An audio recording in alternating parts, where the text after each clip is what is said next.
मालदेव के पास ही रहा करते थे। एक दिन जैसलमेर की तरफ बिजलियां चमके और भारमली एक टक उधर देखे।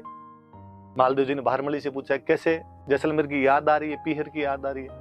उसने कहा, याद तो खूब ही आ रही है, तुम्हें जाना चाहिए जैसलमेर, जाके आना चाहिए। उसने, किस मुंह से जाऊं मैं, मेरी वजह से उनकी राजकुमारी घर छोड़ के चली गई, आज मैं जाऊंगी तो मुझे वो क्या कहेंगे? उनका, तेरे को कहेंगे मतलब जैसलमेर वालों की इतनी औकात कि तेरे को उल्हाने दे दो, तेरे को ओढ़ में देंगे वो, तू कल जा। और कहते भारमली को भेजा, मालदेव जी ने लिख के भेजा कि जैसलमेर वालों, यदि भारमली के साथ कुछ भी ऊंच नीच हुई तो देख लेना। अब भारमली वहां पे जैसलमेर गई, अपने पीहर ही था एक तरीके से, वहीं पली बड़ी थी, वहां जाके रहने लगी। कहते वहां का जो राजकुमार था, वैसे तो ऑलरेडी शादीशुदा आदमी था, 3 रानियां थी उसकी, पर भारमली बेहद सुंदर थी। वो भारमली के चक्कर काटे, आसपास घूमे भारमली। उन तीनों रानियों को डर महसूस हुआ, उनको लगा कि ये भारमली इसको और चक्कर के अंदर लेगी। तीनों बैठ के आपस में बातचीत की। उनमें से एक रानी थी, उस जैसलमेर वाले राजकुमार की जो एक रानी थी, वो बाड़मेर में एक जगह पड़ती है कोटड़ा, वहां कोटड़ा का जो सामंत था बाघ सिंह, उसकी बहन थी। बाघ सिंह को कह दिया बागा, और कोटड़ा का था इसलिए हो गया कोटड़िया।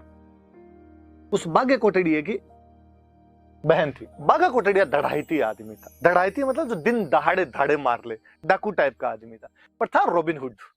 अमीरों को लूटता, गरीबों में धन बांटा करता था, गरीबों को नहीं सताता, और जो लुंठे लोग होते, जो शक्तिशाली लोग होते, उनसे टकरें लिया करता था। उन तीनों रानियों ने आपस में बात कर उस बीच वाली रहने का कि तेरा भाई बागा शक्तिशाली आदमी है, तुम भाग्य को बुला, वही भारमली का इंतजाम कर सकता है कोई। भाग्य को बुलाया गया, और भाग्य को बुला के बहन ने रोते रोते पूरा किस्सा कहा। बहन ने कहा, वैसे तो आप सब जानते ही, और मैं क्या बताऊं, ये भारमली पहले हमारी ननद का घर खराब करके आई है, और अब आप पूछो ही मत। आपके जो जीजाजी है, हमारे जो पति है, वो एकदम बॉर्डर लाइन पे हैं, कभी भी उधर जा सकते हैं, प्लीज आप कुछ कीजिए।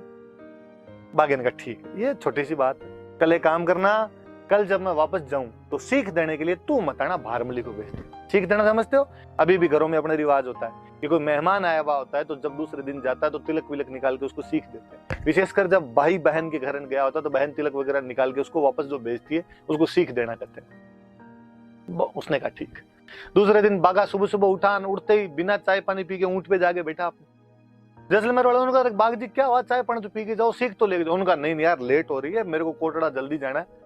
तो अरे तो सीख तो ले जाओ, तो फटाफट मेरी बहन को अंदर जाको, जल्दी से यार सीख दे दे, मैं ऊंट को खड़ा ही नहीं कर रहा, ऊंट पे बैठा हूं। कहते हैं कि बहन को सब बातें पता थी। जैसे अंदर का, बहन ने कहा, अब इतनी जल्दी मैं तो तैयार ही नहीं हूं, नहाई नहीं, ओढ़नी का है मेरी। भारमली सज धज के पास में बैठी थी एकदम, और उसने कहा कि भारमली तिलक कित निकाला, तू निकाल के आ जा। भारमली ने कहा, हाँ पक्का। और कहते भारमली तिलक वाली थाली लेके गई। जैसे ही हाथ ऊपर करके बागे के तिलक करने लगी, बागे ने हाथ पकड़ा, हाथ पकड़ के ऊंट पे बिठा लिया, और जैसलमेर से उसको लेके कोटड़ा आ गया। जैसलमेर से कोटड़ा आते आते बागे को भारमली को बागे से प्यार हो गया। मतलब राजस्थान की बेहतरीन लव स्टोरी है। इतनी अच्छी लव स्टोरी नहीं मिलेगी कहीं पे कि बागा भारमली एक दूसरे के लिए जीते, एक दूसरे के लिए मरा करते थे। जहाँ एक दो है अच्छा सा, जहाँ तरवरता है मोरी और जहाँ सरवरता है हंस, जहाँ बाग होता है बहरमल, जहाँ दारू होता है मंस। कि जहाँ जहाँ तरवर मतलब पेड़ है, वहां वहां मोर मिलेंगे, जहाँ जहाँ सरोवर तालाब है, वहां वहां हंस मिलेंगे, जहाँ शराब होगी वहां मांस आएगा, जहाँ बागा है वहां पे भारमली रहेगी। मालदेव के पास समाचार पहुंचे कि साहब बागा कोटड़िया भारमली को लेके भागा, और मालदेव ने कटकटाए दांत। उसने कहा, रोमा दे गई वो गई, भारमली को और ले गए। और उसने कहा, अटैक करो, भाग्य की इतनी क्या औकात कि ऐसे मेरी दासी को उठा के ले जाए। लोगों ने समझाया कि साहब अटैक मत करना, बागा डाकू आदमी है, धड़ाईती है, इधर उधर भाग गया, हाथ नहीं आया तो अपनी बेइज्जती कि 9 कुंठी मारवाड़ के राजा की सेना गई और पकड़ी नहीं पाई। दूसरी बेइज्जती ये कि साहब दासी के लिए हमला कर दी। तो उसने कहा, तो और कोई तरीका देखा जाए। तो मालदेव को अचानक याद आई। मालदेव ने कहा, उस दिन जब उमादेव वापस आ रहे थे तो सामने बैठ के वहां पे, और वो दोए कौन बोल रहा था रे? वो तो आसानंद जी थे।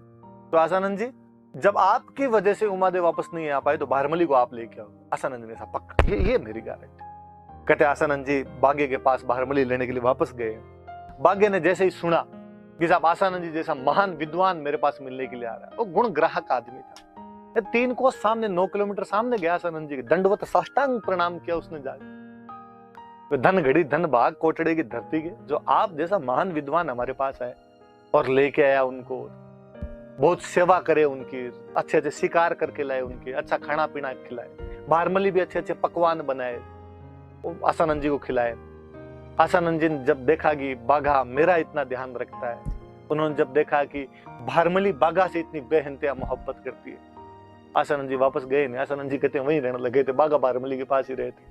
कालांतर में जब बाघा मरा था तो भारमली उसके साथ में सती हो गई थी और आसानंद जी जो थे वो पागल हो गए थे और इधर उधर यूं दीवारों के सिर मारते मारते घुमा करते थे। बाघा आओ बड़े घर कोटड़ा रातू धनी, जासी फूल झड़े पर बास न जासी बाघ जी। कि बाघा जिस प्रकार फूल झड़ जाता है पर उसकी सुगंध नहीं जाती, वैसे हे कोटड़े के धनी बाघा तू चला गया पर तेरी याद मेरे मन से अभी तक नहीं जाती। कहते हैं उधर पास में पाकिस्तान में अमरकोट रियासत पड़ती थी, वहां के कोई राणा जी थे और किसी ने जाके राणा जी का आसानंद जी जैसा महान आदमी घूम रहा है, आपको कुछ ना कुछ करना चाहिए।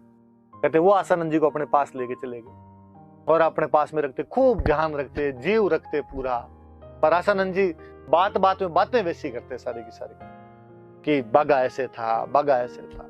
उसको बेचारे ये सहन है, तो लग रहा है मैं राणा और मेरे मुंह के सामने किसी छोटे मोटे सामंत की क्या बात है। उसने कहा था साहब इतना क्या बाघा बाघा लगा रखा है, उसका नाम लेना बंद ही नहीं करते, ऐसे क्या आप आजीवन बाघे का नाम लेते रहोगे। आसानंद जी ने कहा जब तक है जान तब तक तो बाघे का नाम छूटेगा नहीं। उसको बड़ा ईगा हर्ट हुआ, उसको ईगो हर्ट हुआ उसका। और कहते उसने आसानंद जी के पोते को बुलाया और आसानंद जी के पोते को बुला कहा यदि तेरे दादाजी एक पूरी रात बाघे का नाम नहीं ली तो मैं हर 1 घंटे पे 1 लाख सोने के सिक्के दूंगा। पोते ने सोचा यार 7-8 घंटे की रात तो पक्की, 7-8 घंटे सोने के सिक्के का जुगाड़ हो जाए, 7-8 लाख सोने के सिक्कों का जुगाड़ हो जाएगा, 7-8 पीढ़ियां तिर जाएगी।